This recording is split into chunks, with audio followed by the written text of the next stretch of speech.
Jingduwai lang the Baroh ki Balang la Pynlong All Saints Cathedral Diocese of Northeast India Shillong na Bynta banwan pai biang ka suk san hakari Ukraine but Russia. Aba ai jingkren ha ka lumpung duai Reverend Archbishop Victory Lingdo ila ong ba mangi Baroh ngidon kam ya ka jingsuk bala da don ka jingsuk Baroh ngyo ya ka jingkmen. Ha ka juk pola duai kerpang ru na Bynta ki khana khlong ki bala yap but ye kendu jingshitom ha ka thama ha padeng ka Ukraine but Russia.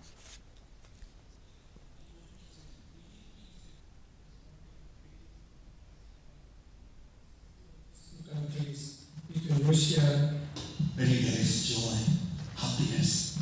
Therefore we ask the Lord, He is the master of peace. He will bring peace, especially in Russia and Ukraine. That's what we are praying today. And let us continue to pray.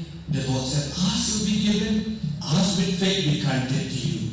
I hope our prayer today will be benefit and transform, especially the leaders of Russia and also the leaders of Ukraine, and also we pray for the those who are suffering.